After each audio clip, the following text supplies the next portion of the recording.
tal amigos de Pica News? Bienvenidos una vez más a esta sección de entrevistas a candidatos al Congreso de la República.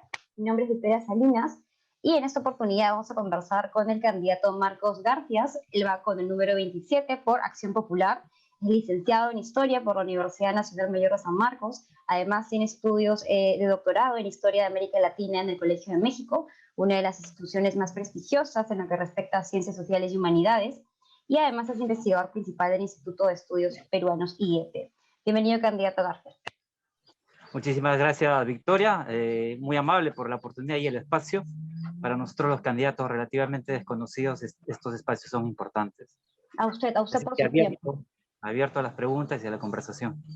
Listo. Bueno, revisando la información al respecto, candidato, usted tiene un perfil interesante y quizá distinto al común de candidatos que ahora postulan al Congreso.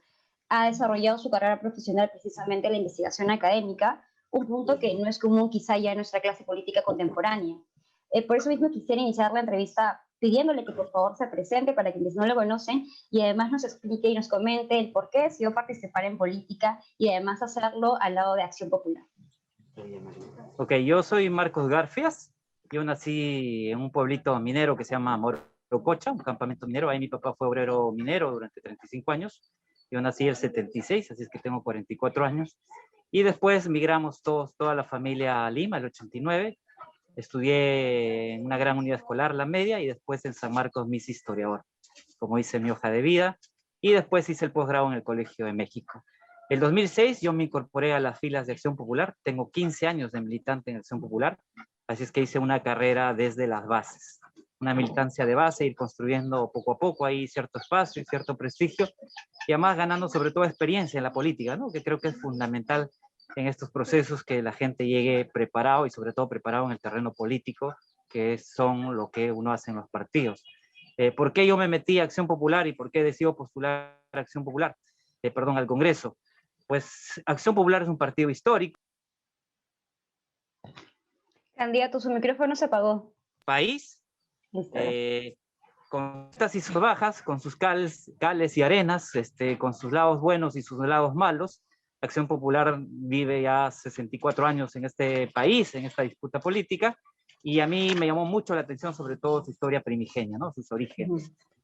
Fundadores, además, con un amplio espíritu progresista, se enfrentaron a la oligarquía a mediados de los 50 y en los 60, ¿no? Representando tanto a las clases medias como a las clases populares. Era otro país, era otro momento, pero creo que ahora, en el siglo XXI, a puertas del Bicentenario, mucho de eso se parece a lo que pasaba hace 60 y tantos años, estos avances de esta nueva oligarquía, un Estado que le daba espalda a la ciudadanía. Creo que merece partidos que nuevamente empiecen a mirar todo eso, ¿no? Entonces, si bien es cierto, Acción Popular en los últimos años ha dado mucho que hablar, sobre todo por el accionar de su bancada, adentro del partido, la línea que conduce Johnny Lescano, más bien ha optado por nuevamente acercarnos a la población, construir nuevos puentes con ellos, generar nuevas prácticas políticas, ¿no? Más democráticas, más cercanas a la población. Yo estoy en ese terreno, en esa línea, y finalmente yo me meto a postular a hacer activismo además, porque yo creo que la política es fundamental para generar cambios, ¿no? Uno puede generar cambios como aquí, como las señoras, ¿no? En las ollas comunes, ayudando a sus vecinos, a la comunidad, o los profesionales, ¿no? Actuando de manera, con principios, de manera adecuada, pero los cambios profundos, realmente estructurales, vienen del juego político. Por eso hay que hacer política, por eso es importante tener profesionales políticos y por eso es importante entrar a la disputa, ¿no? Sin miedo. Correcto. Precisamente sus investigaciones giran en torno a las políticas en educación universitaria, en las desigualdades sociales en este ámbito, las políticas de investigación y el movimiento estudiantil. A raíz, digamos, de este análisis es que usted lleva, o digamos, sus propuestas se enmarcan en estos temas. ¿Podría, por favor, explicarnos en qué consisten sus tres principales propuestas? Bueno, la primera de ellas tiene que ver precisamente con la educación universitaria. Primero hay que proteger todas estas políticas de mejora de la calidad. Hay que fortalecer a la SUNEDU, obviamente, contra las embestidas de ciertos grupos de poder en el Parlamento que han tratado de golpear este proceso de reforma que es importante, ¿no? Pero además creemos que la calidad no tiene que estar divorciada de la equidad. Entonces vamos a dar pelea para que se amplíe la matrícula en las universidades públicas y en los institutos públicos. Aquí el dato es concreto, ¿no? Solo 3 de cada 10 jóvenes que están en edad de entrar a la universidad lo hacen. Los otros 7 no pueden porque tienen problemas económicos, no hay quien les abra las puertas, y ese es un escenario adverso, no solo para los jóvenes que no pueden ingresar, sino para el país. Un país no puede ser competitivo si solo 3 de sus jóvenes de cada 10 pueden entrar a las universidades, y lo mismo a los institutos.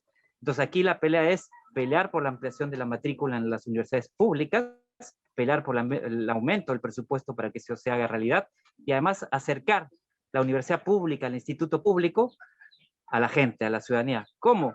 Tratando de hacer reformas en la norma que permitan, por ejemplo, que San Marcos, la UNI, la Agraria, puedan tener sedes en Lima Sur, en Lima Este, en Lima Norte, para que los chicos no tengan que moverse 2 o 3 horas para llegar a sus centros, ¿no? Entonces, ampliar matrícula, hay que duplicar por lo menos la matrícula en las universidades públicas y en los institutos públicos, y hay que traerlos a la zona donde la demanda está embolsada, ¿no?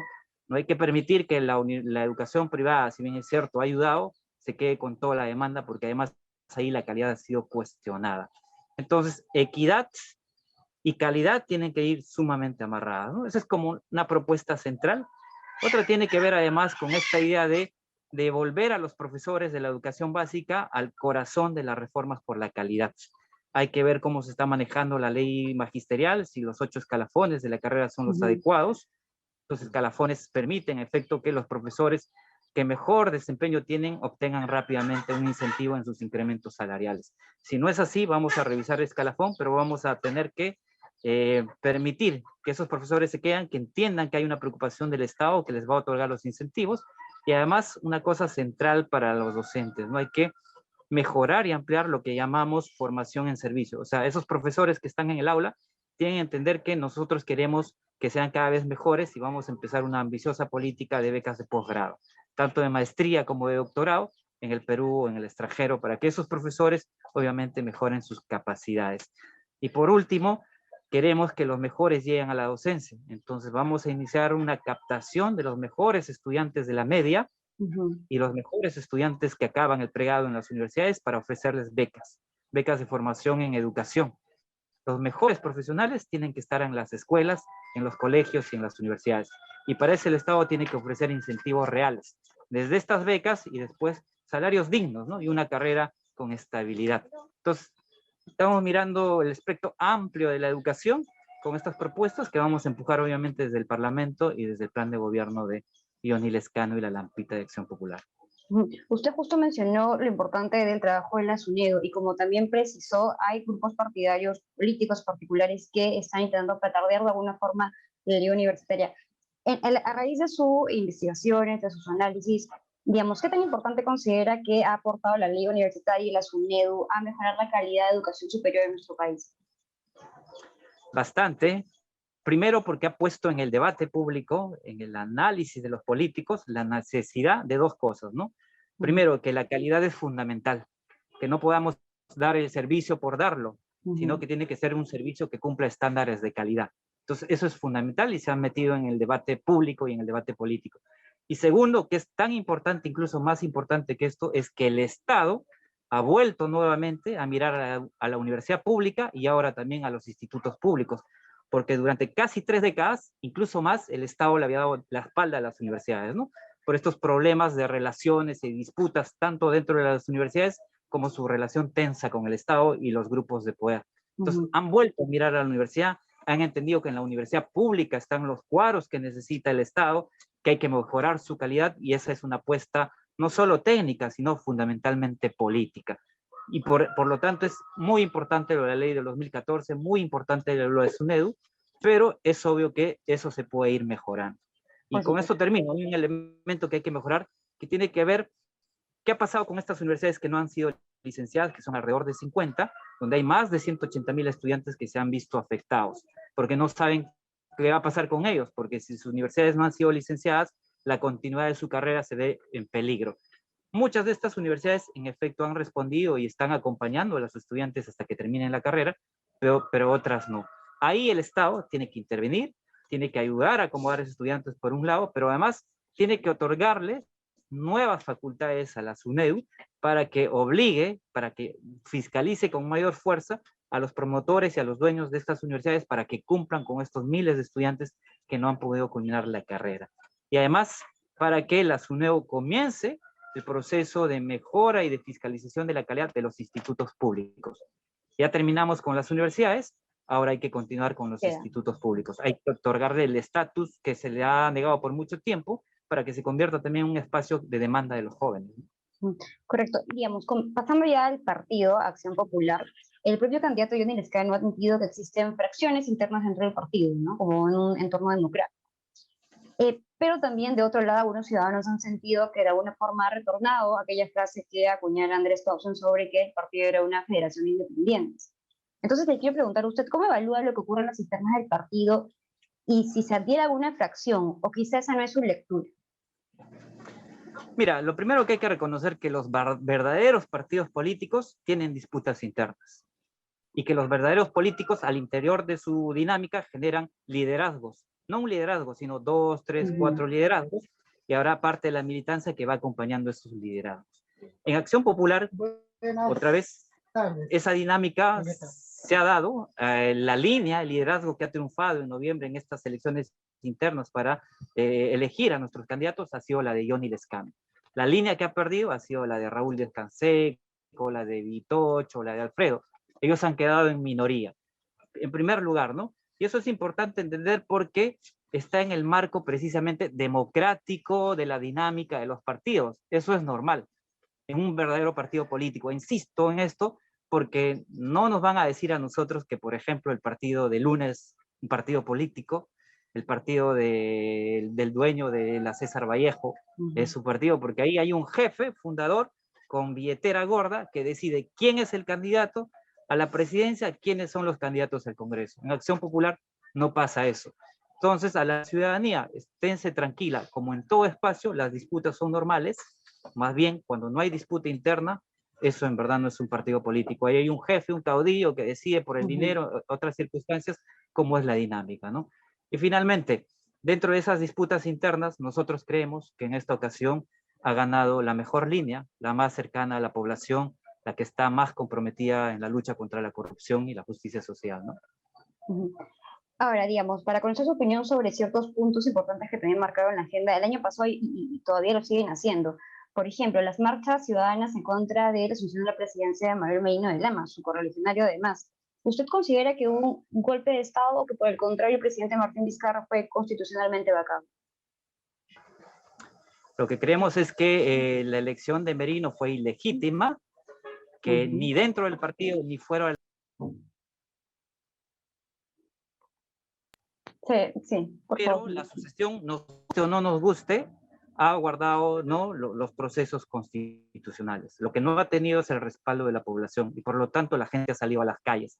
Entonces hay que diferenciar, ¿no?, el disgusto de la población que no ha estado de acuerdo, como la gran parte de los axiopopulistas tampoco estuvimos de acuerdo. El comité político del partido se pronunció tempranamente, Johnny Lescano se pronunció tempranamente, el presidente del partido en funciones, Mesías Guevara, se pronunció tempranamente en contra de la designación de Merino, pero eso no quiere decir que hubo un golpe, ¿no? Hubo un mal manejo del proceso constitucional que finalmente nos llevó a este descalabro y a esta crisis política. Lamentablemente fueron los de nuestro partido, pero ha sido la gran parte de la militancia que reaccionó primero y más rápido en contra de eso, ¿no? Y estamos ya, la elección de Johnny Lescano, en efecto, concretamente significa esa vuelta de espalda a estos militantes de Acción Popular que estuvieron detrás de este proceso, ¿no?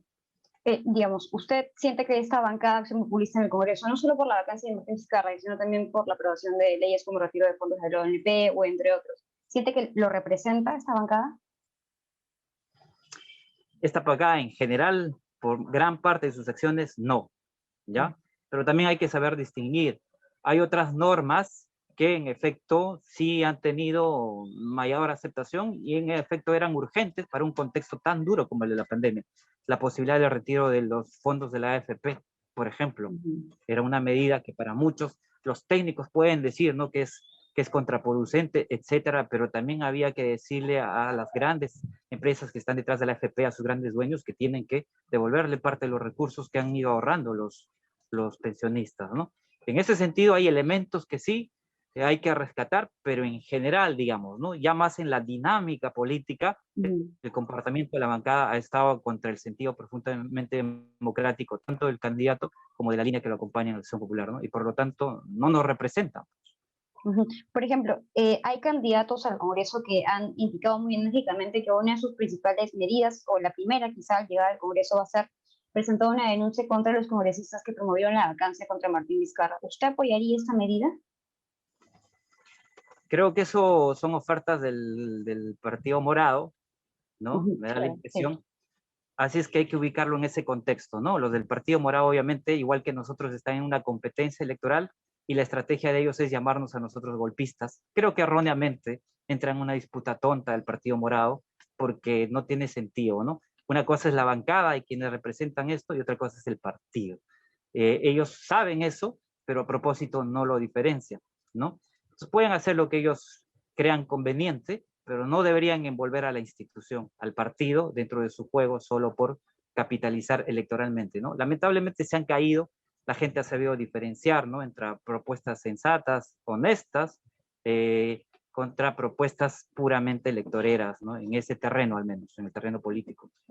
Correcto. Ahora, el plan de gobierno de Acción Popular precisamente indica o propone en todo caso un cambio de constitución y sobre todo si es que esto no se puede dar por las fuerzas políticas, se tendría que de alguna forma plantear reformas constitucionales. ¿Usted está de acuerdo con esto? Si considera que es así, ¿qué cree que se debe cambiar a la constitución de 1993? Bueno, el partido apuesta por un cambio de constitución, en efecto, por dos razones, ¿no? Primero, por una razón de origen que llamamos nosotros. La constitución del 93 no tuvo todas las credenciales democráticas que nosotros esperaríamos, ¿no? Pese a que ahí participaron varios partidos. Acción Popular no participó de esa asamblea constituyente, la desconoció desde el principio, ¿no? Porque había una falla de nacimiento, había sido convocado por una dictadura y fue tan rápido todo el proceso que se desnaturalizó la democracia en sí, ¿no? Que debía haber envuelto a la Asamblea. Primer punto, ¿no? Y sobre eso, el 2001, ya la gestión de Valentín Paniagua se manifestó y desde el 2001 empezaron a formularse las propuestas de cambio constitucional. Eso por un lado, ¿no?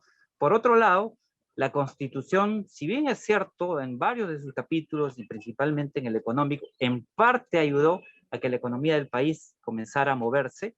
En general, cuando uno mira, hace un análisis en conjunto de la Constitución, así de manera orgánica, y en la práctica además, claramente le da prioridad o favorece la iniciativa privada y al Estado lo convierte en un actor de segunda o tercera línea, ¿no?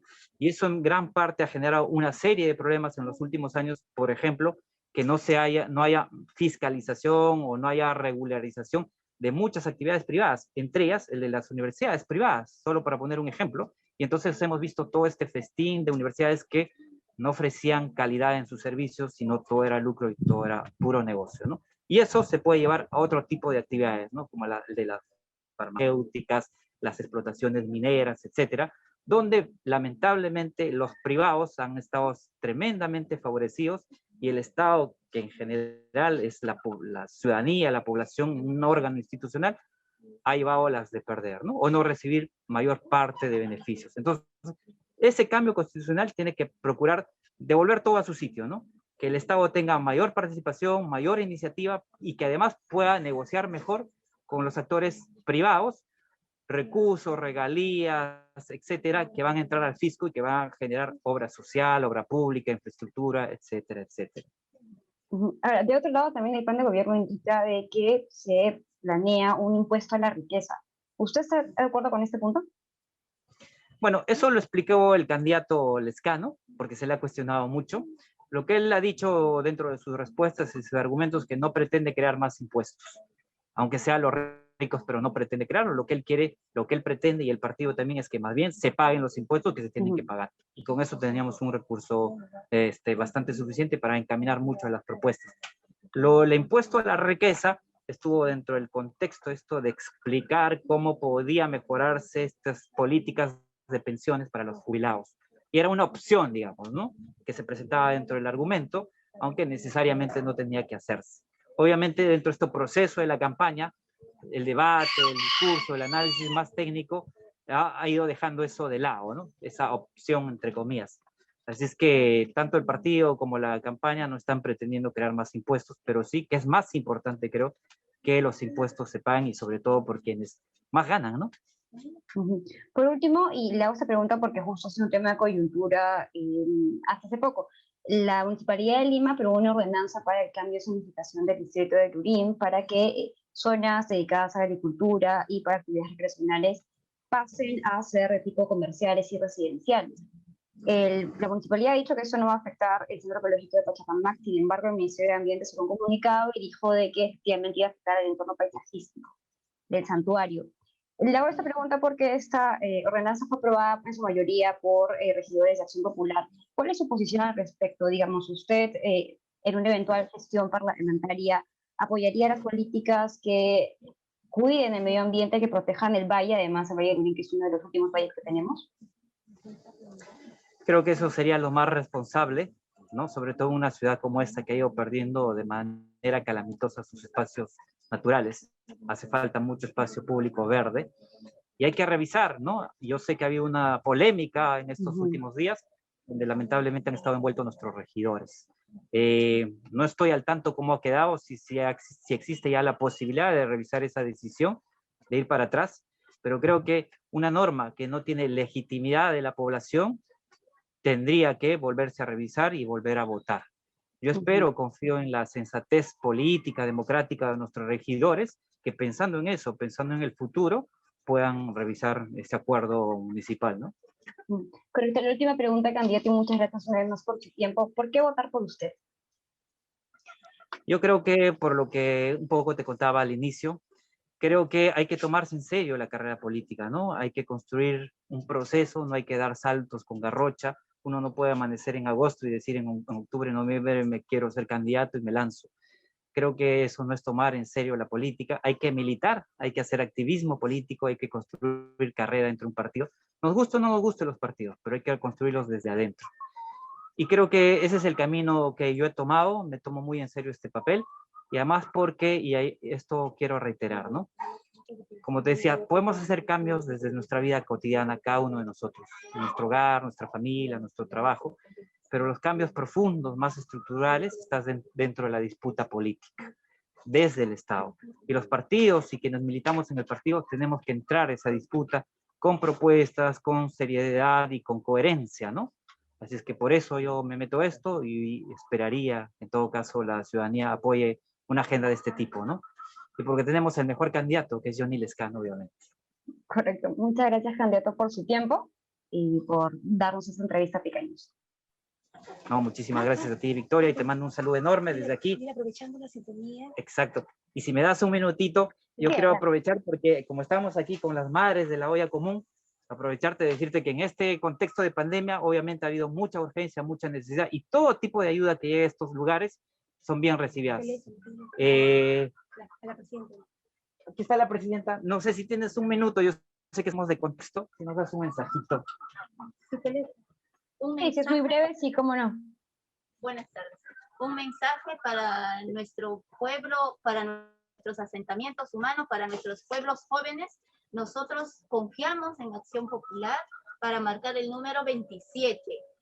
Nosotros, las ollas comunes, el comedor popular lucha por la justicia, que es nuestro derecho, que es la justicia social. Y eso lo confiamos bastante acá al ingeniero Marcos, y en verdad toda la gente, toda la olla común, estamos para apoyar y confiamos en él. Muchísimas gracias a mi toda la olla común. Mi teléfono es el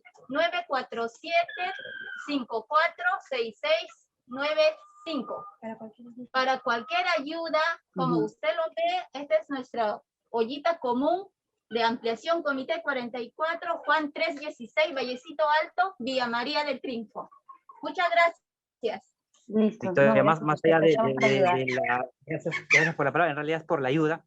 Ahí tienen el teléfono, si tu entorno, tus amigos, hay que hacer, así hay muchas ollas comunes en todo Lima, y bueno, algo nos toca hacer. Muchísimas gracias por el espacio, y bueno, ya será candidato. Muchas gracias, estamos aquí para ayudar. Y ustedes también muchas gracias por ver esta entrevista, nos encontramos en otra edición. Hasta luego. Chao.